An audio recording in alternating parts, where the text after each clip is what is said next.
তার গুরুত্বপূর্ণ তকবির পেশ করার জন্য অনুরোধ জানাচ্ছি।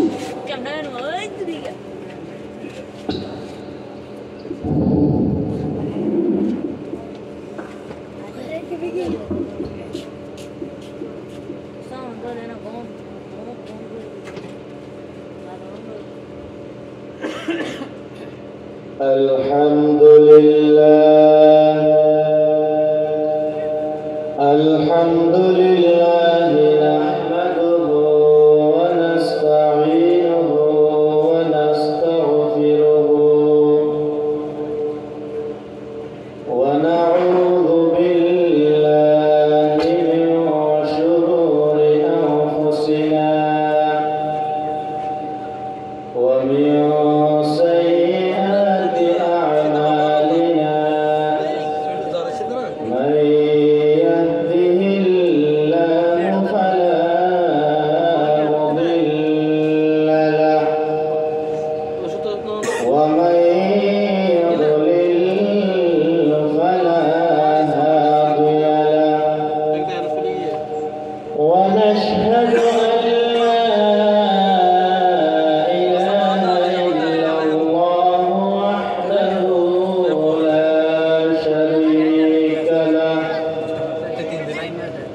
ونشهد أن سيدنا ونبينا وحبيبنا ومولانا محمدا عبده ورسوله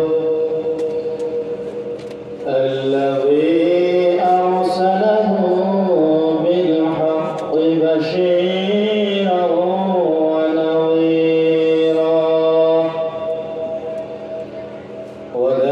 وداعيا إلى الله بإذنه وسراجا منيرا فقد قال الله تعالى في كلامه المجيد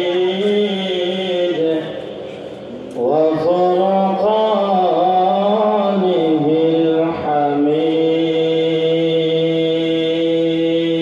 الحميد أعوذ بالله من الشيطان الرجيم بسم الله الرحمن الرحيم والعصر إن الإنسان لفي خسر إلا الذين آمنوا وعملوا الصالحات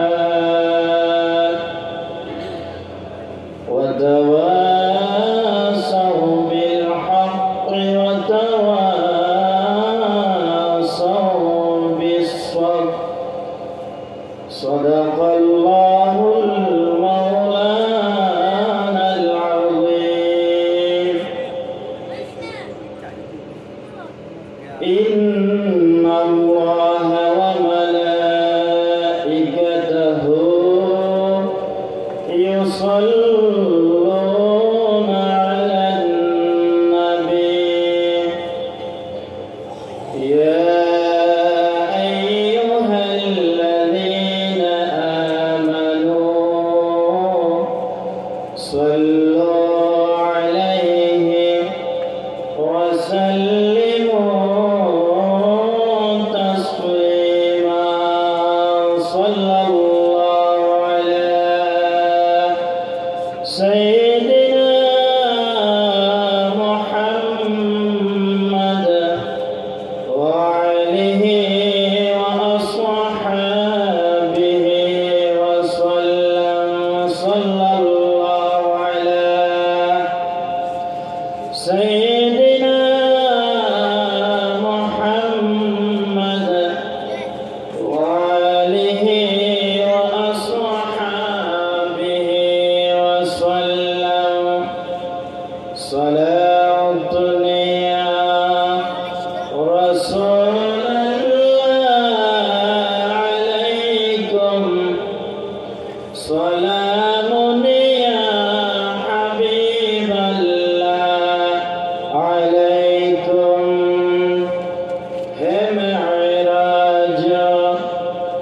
नबी अर्श बरी है मेरे मेराज मदीने की गली है सलातुन या रसूल अल्लाह अलैकुम सलामुन या हबीब अल्लाह अलैकुम फदा जन्नत नबी पर हो अली पर नजर मेरी मदीने की गली पर सलातुन या रसूल अल्लाह अलैकुम सलामुन या हबीब अल्लाह करो हरगिज़ न जन्नत की तमन्ना जो मिल जाए जिगर मुझको मदीना सलातुन या रसूल अल्लाह अलैकुम सलामुन या हबीब अल्लाह अलैकुम अल्लाहुम्मा सल्ली अला सय्यिदिना मौलाना मुहम्मद व अला आलि सय्यिदिना मौलाना मुहम्मद अल्लाहुम्मा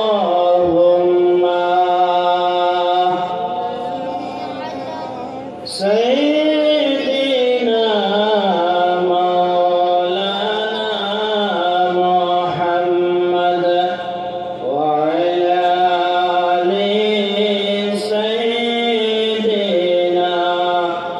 मौलाना मुहम्मद या रसूल अल्लाह उन्ज़ुर खालिक़ के तातुई बरगुज़ीदा गुल व जलाले पाक बे हम तातुई अल्लाहुम्मा सय्यिदिना मौलाना मुहम्मद व अला आलि सय्यिदिना मौलाना मुहम्मद জীবন যেদিন বিশ্ব থেকে নিঃস্ব হয়ে যাবে থেমে সেদিন যেন জীবন আমার তাকে নবীজির প্রেমে আল্লাহুম্মা সাল্লি আলা সাইয়্যিদিনা মৌলানা মুহাম্মদ व अला आलि सय्यिदिना मौलाना मुहम्मद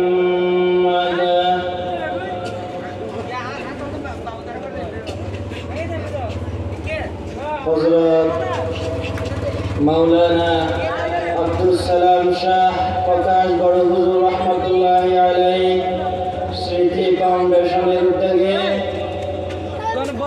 12তম ঈদে মিলাদুন নবী ও সিরাতুন নবী সাল্লাল্লাহু আলাইহি ওয়াসাল্লাম মাহফিলের সম্মানিত সভাপতি জনাব আলহাজ আবু তাহের সওদাগর সাহেব, সভাপতি কাতরিয়া বিয়ান বাজার কমিটি, বিশিষ্ট সমাজসেবক ও দানবীর, সম্মানিত প্রধান অতিথি জনাব আলহাজ আমিনুল হক সাহেব, সফল সৌদি প্রবাসী বিশিষ্ট ব্যবসায়ী ও ধর্মানুরাগী, আজকের মাহফিলের দ্বিতীয় অধিবেশনে সম্মানিত সভাপতি জনাব আলহাজ মাওলানা আবু তাহের সাহেব, নাজমে আলা ও মুফতি কাতরিয়া মজিদিয়া রশিদিয়া আদর্শ মাদ্রাসা বাঁশখালী চট্টগ্রাম। আজকের মাহফিলের সম্মানিত উদ্বোধক জনাব আলহাজ মুস্তাক আহমদ সাহেব,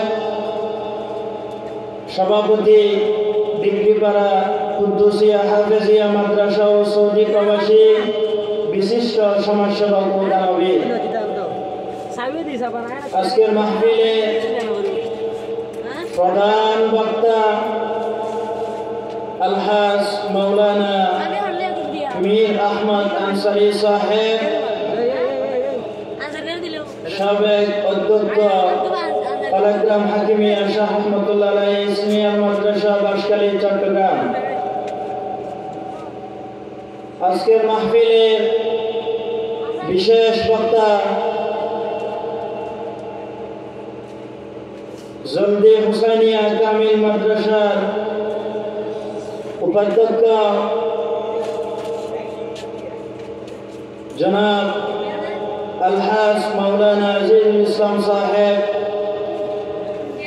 আতালাল্লাহু উমরাহু বারাকাল্লাহু ফি হায়াতিহি। সম্মানিত বিশেষ অতিথিবৃন্দ, উপস্থিত হযরত উলামায়ে কিরাম, মুরব্বিয়ানে আযম,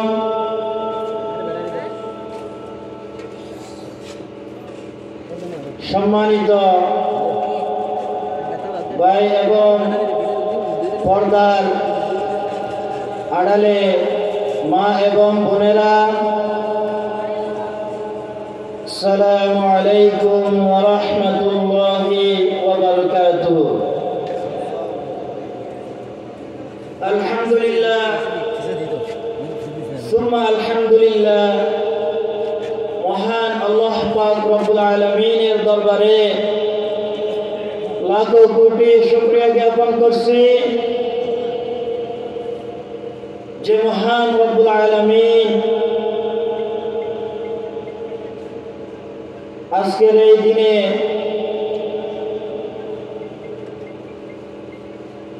এই পবিত্র মাহফিলে আল্লাহ পাকের অসংখ্য গোলাম থেকে বাছাইকৃত করে আল্লাহ পাক রব্বুল আলামিন যে আমাদেরকে কোরআনের আলোচনা শোনার তৌফিক দান করেছেন, সে মহান রব্বুল আলামিনের দরবারে আমরা প্রত্যেকে কালিমাতুশ শুকর আদায় করছি। আমরা প্রত্যেকে বলি আলহামদুলিল্লাহ, আরো একবার বলি আলহামদুলিল্লাহ। এবং সাথে সাথে লক্ষ কোটি দরুদ সালাম পেশ করছি মানবতার মুক্তির দিশারি দুজাহানের বাদশাহ সৈয়দুল আনবিয়া সৈয়দুল মুরসালিন শফিউল মুজনবিন রাহমাতুল লিল আলামিন আহমদ মুস্তাফা মুহাম্মদ মুস্তাফা সাল্লাল্লাহু আলাইহি ওয়াসাল্লামের রূহ মুবারকের প্রতি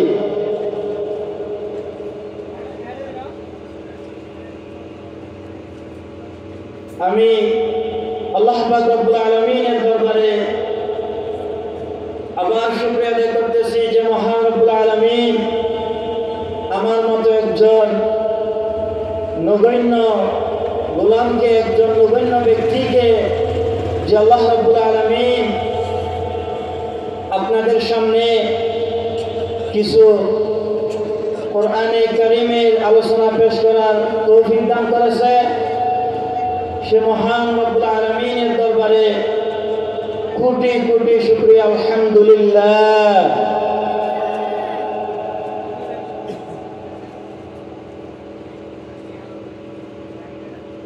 সম্মানিত এলাকাবাসী,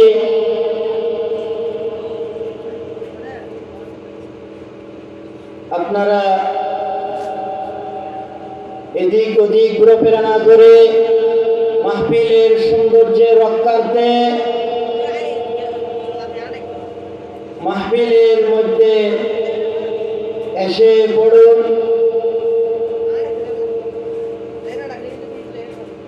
আপনাদের সুপরিচিত এই এলাকার গর্ব, যার কথা শোনার জন্য, যার ওয়াজ শোনার জন্য আপনার অধীর আগ্রহে বসে আছেন, জনাব আলহাজ মাওলানা আজিজুল ইসলাম সাহেব কিছুক্ষণের মধ্যে আমাদের মাঝে উপস্থিত হবেন। আপনারা এদিক ওদিক ঘোরাফেরা না করে সকলকে মাহফিলের মধ্যে এসে উপস্থিত হওয়ার জন্য মাহফিল কমিটির পক্ষ থেকে সবাইকে জানা যাচ্ছে।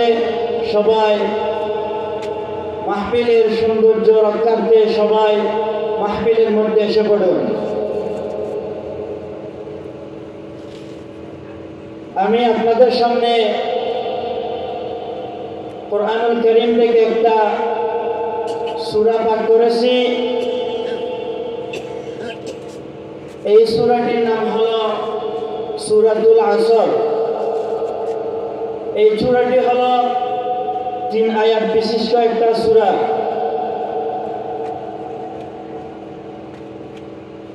যদিও বা 3 আয়াত বিশিষ্ট সূরা হয়, এই সূরার অনেক গুরুত্ব রয়েছে, অনেক ফজিলত রয়েছে। ইমাম শাফি রাহমাতুল্লাহ আলাইহি বলেছেন, আল্লাহ পাক রব্বুল আলামিন যে 30 পারা কোরআনুল কারীম নাযিল করেছেন, এই 30 পারা কোরআনুল কারীমের মধ্যে যে কোনো ব্যক্তি যদি এই সূরাতুল আসরের মধ্যে যে কথাগুলো আল্লাহ পাক রব্বুল আলামিন বলেছেন,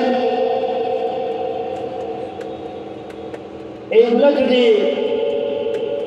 গুরুত্ব সহকারে মেনে চলে, তাহলে ওই ব্যক্তি কাল কিয়ামতের ময়দানে আল্লাহর হাবিব সাল্লাল্লাহু আলাইহি ওয়াসাল্লামের সুপারিশ পেয়ে সরাসরি জান্নাতের মধ্যে প্রবেশ করতে পারবে। সূরা বলে আলহামদুলিল্লাহ। তাহলে এমন একটা সূরা, এই সূরার মধ্যে আল্লাহ পাক রব্বুল আলামিন আমাদেরকে কি বলেছেন, কি মেসেজ দিয়েছেন আমাদেরকে, সেটা আমরা আজকে জানার চেষ্টা করব এবং আমল করার চেষ্টা করব।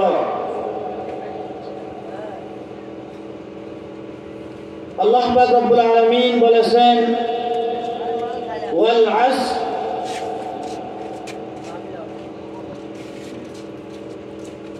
ওয়াল আসর শব্দের অর্থ হলো সময়, যুগ, ইতিহাস, বিশেষ করে আসরের নামাজ। আল্লাহ পাক রব্বুল আলামিন শপথ করে বলতেছেন, ওয়াল আসর, সময়ের কসম করে বলতেছে, ইতিহাসের কসম করে বলতেছি, বিশেষ করে আসরের নামাজের কসম করে বলতেছি। এখন কথা হলো, আল্লাহ পাক রব্বুল আলামিন তো আমাদেরকে যে কোনো একটা কথা বললে সেটা তো অবশ্যই আমাদের থেকে মেনে নেওয়া উচিত। এমনি বললে, কসম না খেয়েও যদি আল্লাহ পাক রব্বুল আলামিন আমাদেরকে কোনো কথা বলে, তাহলে সেটা আমাদের মানাটা সকলের উচিত। কিন্তু আল্লাহ পাক রব্বুল আলামিন কেন কসম খেলেন সেটা আমরা একটু জানার চেষ্টা করি।